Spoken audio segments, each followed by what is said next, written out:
한때는 한국 드라마와 K-팝이 세계인을 사로잡았다면 이제는 K-라면이 전 세계 식탁 위를 점령하고 있습니다. 편의점 한켠에서 먹던 서민 음식이 이제는 월마트 메인 매대에 오르고 각국의 소비자 취향에 맞춘 신제품이 쏟아지면서 K-푸드의 글로벌 위상을 입증하고 있는데요. 특히 라면 업계는 단순 유행을 넘어서 실적과 밸류에이션 차별화까지 보여주면서 주가도 주목을 크게 받고 있습니다. 자, 오늘은 삼양, 농심, 오뚜기 이 세 종목의 현재 위치와 앞으로의 성장 모멘텀까지 짚어보겠습니다. 손현정 유한타증권 연구원 나와 계십니다. 안녕하세요, 연구원님. 안녕하세요. 네, 오랜만에 뵙겠습니다. 그 삼양식품 인기에 이어서 최근 농심이랑 오뚜기까지 같이 주목을 받고 있는 그런 분위기인데 흐름들을 어떻게 보고 계세요? 네.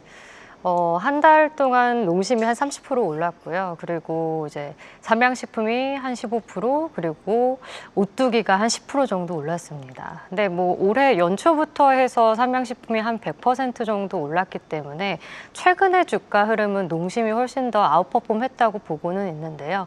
근데 이 주가 흐름을 평가할 때는 보통 저희가 목표 주가를 산출할 때 펀더멘털과 성장성을 중심으로 밸류에이션 기반으로 이제 산출을 하게 됩니다. 그러니까 이제 숫자를 봤을 때 이거에 대한 성장성이 얼만큼이 기대되냐에 따라서 멀티플을 부여할 수가 있는 거거든요. 근데 지금 코스피가 PER이 한 11배 정도 됩니다.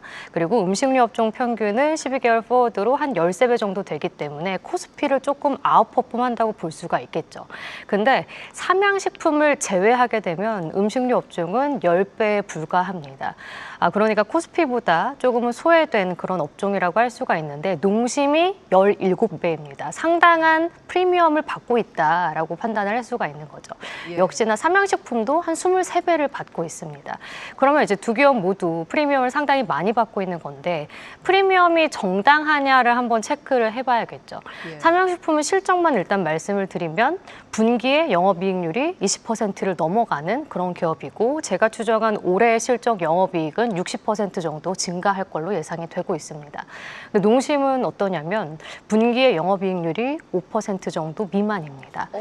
그리고 이제 영업이익의 증가율은 올해 한 10% 정도 될 것 같습니다. 그렇기 때문에 지금 위치하고 있는 이 17배라는 밸류에이션이 조금은 숫자로만 봤을 땐 부담스럽다라고 판단을 할 수가 있는데요. 근데 이제 저는 이제 애널리스트 입장에서 그렇게 평가를 하는 거고 투자자들께서는 내러티브라던가 그런 여러 가지의 유행도 멀티플을 부여할 수 있다고 판단을 하게 되면 흔히 우리가 테마라고 얘기하는 그런 게 형성이 되면서 오를 수도 있습니다. 하지만 숫자로 아직 확인이 된 것이 없기 때문에 네. 제 입장에서는 사실은 보수적으로 말씀드릴 수밖에 없다라고 설명을 드리겠습니다. 네. 그러니까 시장의 입장에서 주가를 결정짓는 요소 분명히 펀더멘털도 있지만 그 네. 측면에서 이제 말씀을 주실 예정이지만 네. 뭐 수급이나 내러티브 측면 이것도 사실은 무시할 수 없기 때문에 그건 이제 시청하시는 분들 투자자 여러분께서 감안해서 체크를 해주시면 좋을 것 같습니다. 네. 다만 이 내러티브 측면에서 이게 또 이제 수출을 견인하는 실적으로 찍힐 가능성도 배제할 수 없기 때문에 요즘에 그 라면에 대해서 조금 더 여쭈고 싶은데 이게 단순히 잠깐 주목받는 뭔가 이렇게 매운 라면 같은 것도 잠깐 주목받다가 말겠지라는 의견이 예전에는 좀 많았었는데 네. 생각보다 오래 가요. 이 맞습니다. 트렌드 지금 어떻게 해석을 하고 계세요? 수출과 네. 연결을 해서 보면. 네. 그래서 그 매운맛이 사실 한 코로나 이후에 네네. 아니면 코로나 전부터일 수도 있어요. 그러니까 챌린지가 계속 이제 불어이르면서 상당히 이 불닭을 이 수요가 늘어나게 하는 요인이 되었었는데 근데 저는 이 라면의 카테고리를 K라면으로 과연 다 같이 불릴 수가 있는 거에 대해서부터 사실 의문이 있긴 해요. 왜냐하면 비국물면이 있고 국물면이 있습니다. 근데 국물면은 전통적으로 보통 우리가 일본 라멘을 많이 생각을 하고 실제로 미국 시장에 이미 시장이 어느 정도 형성되었던 라면이었습니다. 그 중에서 우리나라에선 농심이 상당한 점유율을 차지를 하고 있고 이미 비국물면인 불닭보다 신라면이 점유율이 미국에서 훨씬 더 높습니다. 근데 불닭 같은 경우에는 지금 미국에서 한 10% 정도의 점유율이고 농심은 한 20% 정도의 점유율이고 그렇군요. 그리고 일본의 예. 도요수산이 한 40%고요. 그리고 니신이 한 18% 정도 됩니다. 그러니까 이 라면이라는 게 사실은 국물면이라고 한다면 이미 형성된 그 시장이 있고 근데 서양의 문화와는 아주 크게 맞진 않았었기 때문에 어느 정도 저성장세에 갇혀 있었던 시장이었습니다. 그런데 이 비곡물면인 불닭이 탄생을 하게 되면서 어떻게 보면 업사이드가 비곡물면으로 열렸기 때문에 K라면이 그때부터 좀 주목이 되었다라고 판단을 하고 있거든요. 예, 비빔면 같은 네, 거. 비빔면도 있고 짜장면도 있습니다. 네. 그래서 그런 것들이 함께 조금 부각을 받으면서 불닭이라는 IP가 탄생했다라고 판단을 하고 있어서 네. 뭐 K라면의 수출 같은 경우에는 계속 늘어나는 건 당연히 삼양식품이 수출주이기 때문인 거고요. 농심은 다 현지 생산을 대부분 하고 있습니다. 예. 그래서 지금은 조금 데이터의 오류나 약간 트렌드에 약간은 조금 테마성의 그런 흐름들도 분명히 있었다라고 판단을 하고 있습니다. 예, 예전에 방송 출연을 하셔가지고 네. 그 삼양식품을 최선우주로 네. 보셨단 말이에요. 변동 없으신지도 궁금하고 네. 실제로 불닭볶음면 드실 수 있으세요? 저는 되게 좋아합니다. 아, 매운 네. 거 많이 못 드세요? 아니 저는 예전에 박스로 쌓아놓고 아, 먹어서 사실은 네. 이런 나의 소비가 실적에 기여를 하고 있겠구나라는 아. 생각을 한 적이 있습니다. 네네. 네. 그러니까 저는 원래 매운 걸 좀 좋아하기도 하는데 이제 네. 야근할 때나 그럴 때 이제 많이 먹는 편이기도 하고요. 근데 네. 신라면도 되게 좋아합니다. 그래서 다 같이 좋아하는데 이제 아무래도 서양 분들은 이제 국물이 있는 면 자체가 문화랑은 조금 맞지 않다고 저는 판단을 하고 있어요. 파스타 같은 것도 다 국물이 없거든요. 그래서 그런 거 생각을 하면 비국물면이 불닭이 그렇게 이제 믿을 수 있었다. 그러니까 약간 수요가 넘쳐날 수 있었다라고 판단을 하고 있는 거고요. 지금 120만 원을 그때 제시해 드리면서 최선호주로 말씀을 드렸던 기억이 있는데 여전히 네. 지금 탑픽 종목으로 제시를 해드리고 있고 물론 대테크장에서 음식료를 말씀드리는 게 조금 민망하긴 하지만 여전히 목표 주가는 178만 원으로 삼양식품을 최선호주로 제시해 드리고 있습니다. 예, IT가 강한 이런 시장 속에서도 또 이제 문화에 또 힘을 얻고 가고 있는 라면 그리고 수출 데이터가 늘 지금 발표되는 수치가 최소한 그 최대치를 계속 경신하고 네, 있는 올타임 국면이기 하이를 찍고 때문에 있습니다. 예, 저희가 이제 제외하지 못할 그 이유는 충분한 것 같습니다. 라면 이야기, 삼양식품인데 그 캐대언 효과가 실제로 있는지도 궁금하거든요. 네.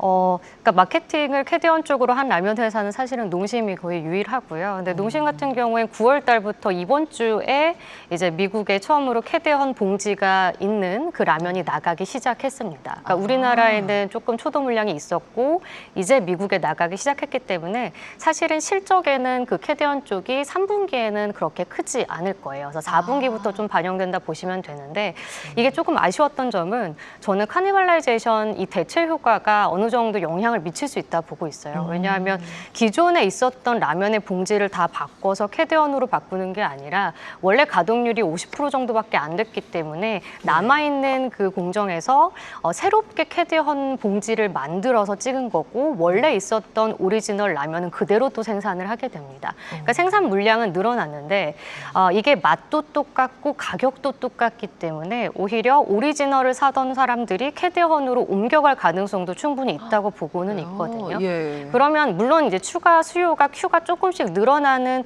효과가 있을 수도 있겠지만 이게 완전히 플러스 되는 큐로 봐야 되는 거는 아니다라고 판단을 하고 있고 원가적인 측면에서 보더라도 캐디언 봉지가 원가가 더 비쌉니다.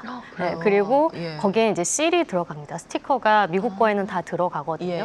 그렇다 보니까 들어가는 원가는 더 많이 들어가는데 ASP는 그대로예요. 그러면 사실은 이게 많이 안 팔리게 되면 마진은 조금 줄어들 수 있지만 물론 그 초도 물량이 500억밖에 안 되기 때문에 아마 추가적으로 그 부분은 인기를 끌 것 같지만 3분기 실적에는 영향이 미미하다라고 말씀을 드리겠습니다.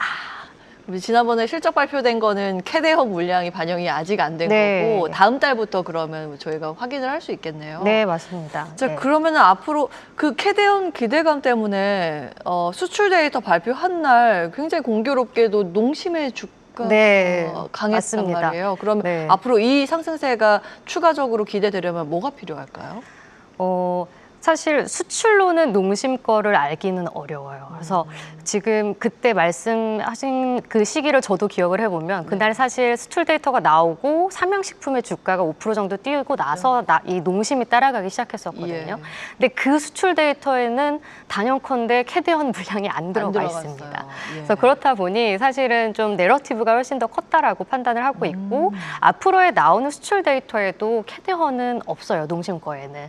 그러니까 우리가 찾기 하기가 조금 어렵습니다. 왜냐하면 현지에서 생산을 다 하기 때문에. 그래서 4분기 실적 나올 때까지는 우리가 의미 있게 숫자로 선제적으로 체크하기는 조금 어렵다. 근데 이제 많이 회사에서 아마 소통 같은 걸 해주실 거기 때문에 저도 업데이트 해드리도록 하겠습니다. 예. 네. 뭐 굉장히 이제 수출 데이터를 읽는 법, 팁까지 저희가 좀 챙겨가고 있습니다. 농심 보시는 분들 꼭 기억하시면서 데이터 보셔야 될 것 같고요. 저희가 시간이 많지는 않아서 그 마지막 질문으로 가야 될 것 같은데 음식료주가 전반적으로 지금 그 중국 소비 기대감도 좀 있는 것 같거든요. 저희가 라면 중심으로 봤지만 라면을 포함한 음식료주 전반에 투자 포인트를 묶어서 정리를 해주신다면 어떻게 네, 될까요? 뭐 오늘도 어제도 그렇고 이제 이 인바운드의 기대감이 시장에 영향을 미치는 것 같아요. 근데 시장 네. 색깔 자체가 소비재 쪽보다는 이 테크 쪽으로 좀 쏠리는 경향이 있기 때문에 오늘은 전체적으로 움직임이 크진 않지만 물론 인바운드 효과도 있다고 생각은 합니다. 근데 이 음식료 업체들은 하반기에 조금 투자 포인트를 잡아야 할 부분은 원가 단에서 개선되는 효과가 상반기보다 하반기에 훨씬 더 클 거라는 점이거든요. 아무래도 뭐 소맥이라던가 이런 여러 가지의 수입 곡물 가격들이 계속 떨어지고 있는 과정에서 가격을 인상한 기업들이 많은 상황입니다. 그럼 스프레드가 커지기 때문에 이익 단에서 훨씬 더 개선되는 효과가 하반기에 더 나타날 가능성이 높거든요. 그리고 소비 심리가 아직도 많이 얼어붙어 있지만 상반기보다는 하반기에 조금 개선된다라고 봤을 때는 그런 부분들이 실적에 영향을 미칠 것으로 봐서 체킹이 되고 있고요. 하지만 전체적으로 실적이 굉장히 아웃퍼폼할 수 있는 기업은 좀 한정적이다라고 판단을 하고 있습니다. 예. 그래서 뭐 삼양식품 또는 제가 KTNG 같은 종목도 함께 말씀드리고 있기 때문에 그런 두 종목을 한번 같이 보시면 좋지 않을까라고 말씀드리겠습니다. 예. 저희가 이제 며칠 전에 한번 이제 오뚜기의 주가가 네네. 예, 크게 들썩인 적이 있어서 오뚜기 네. 관련 코멘트도 좀 받고 싶은데 어떻게 보고 계시는지. 네. 그러니까 사실 오뚜기를 예. 제가 커버를 하진 않는데 당연히 이제 라면 업체에서 같이 말씀드릴 수는 있지만 예. 수출이 굉장히 미미해요. 그래서 아. 거의 다 내수라고 보면 되기 때문에 만약에 시장이 정말 배어하게 바뀌면서 안 좋아지고 방어주 컨셉으로 가고 오히려 국내에 힘이 된다라는 걸 봤을 땐 오뚜기에 그때 투자하셔도 됩니다. 근데 아직은 아니에요. 네, 지금은 예. 내수에만 있고 수출로선 성장성이 안 나오기 때문에 최근에 주가 흐름은 농심과 함께 가는 흐름이었다라고만 보고 있고요. 밸류에이션 상으로도 한 10배 정도에 머무르고 있는 상황이어서 딱 이 음식료 업종 평균 정도에 맞닿아 있다라는 정도로 그렇게 뭐 뚜렷한 포인트는 없는 기업이다라고 말씀드리겠습니다. 네.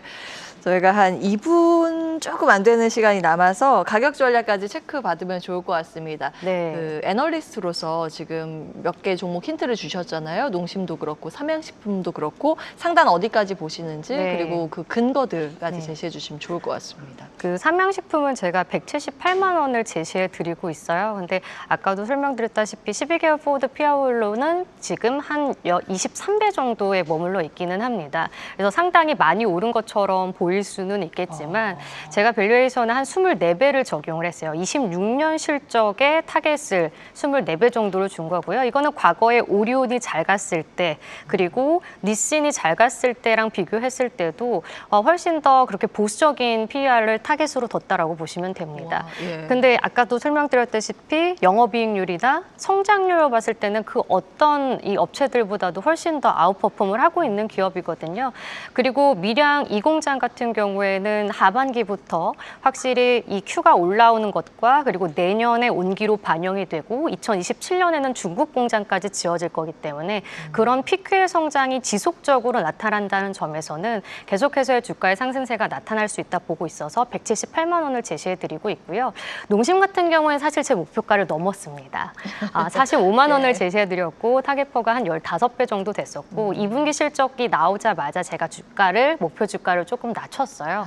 조금 실망스러운 부분이 있었고 예. 3분기부터는 해외 비용이 계속해서 좀 늘어날 가능성이 높기 때문에 그리고 툰바가 조금 잘 안 됐습니다. 그래서 툰바가 그래요? 네, 오. 그 부분이 이제 셀아웃 기간을 생각을 하면 내년부터 조금 효과가 나타날 수 있기 때문에 툼바가 조금 흥행이 더디다라는 점에서는 숫자로 올라오는 건 지켜볼 필요가 있다라고 판단을 하고 있습니다. 저 뒤에 화면에 있는 네. 저 봉지 과자인가요? 봉지 라면 툼바 저거죠? 맞습니다. 네, 네네. 저 화면에 여기까지 잡히진 네네네네. 않네요. 그 노란색 봉지에 예. 그 캐대헌의 네. 남자 아이돌 사진을 박아서 기대를 했었는데 네네. 지금 박은 지 얼마 안 네. 됐어요. 예. 네, 맛있더라고요. 근데 동양권은 일본에서는 잘 맞아요. 근데 아직은 서양권에서는 조금 인기가 더디다라고 보시면 될 것 같습니다. 알겠습니다. 자, 여기까지 하겠습니다. 손현정 유한타증권 연구원과 함께했고요. K스타 라이브 같이 마무리하겠습니다. 끝까지 시청해주신 여러분 고맙습니다.